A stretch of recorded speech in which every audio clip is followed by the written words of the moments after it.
मोटा, खाना मस्त था ना? मस्त है यार छपरी यार। चल पैसे निकाल वे।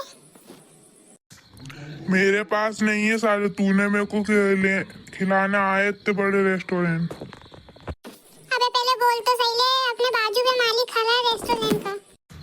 चल अभी बता तेरे पास कितने पैसे? मेरे पास तो 1 रुपए है। अबे पर खाना तो 50 रुपए का है, मेरे पास नहीं है उतने पैसे। सर यार हमारे पास पैसे नहीं है, आ रहा तो हम क्या करें? साले जब से तुम्हारी बकर बकर सुन रहा हूँ, मेरे को पैसे दो, नहीं तो आगे पूरे प्लेट बर्तन लाके काम करूँ। ऐसा मत करो यार। चल बेटा भागने पे भला ये छपरी। सही तो बोल रहे यार तू। अबे तो चल भागना। अबे रुक बे मैं भी आ रहा हूँ।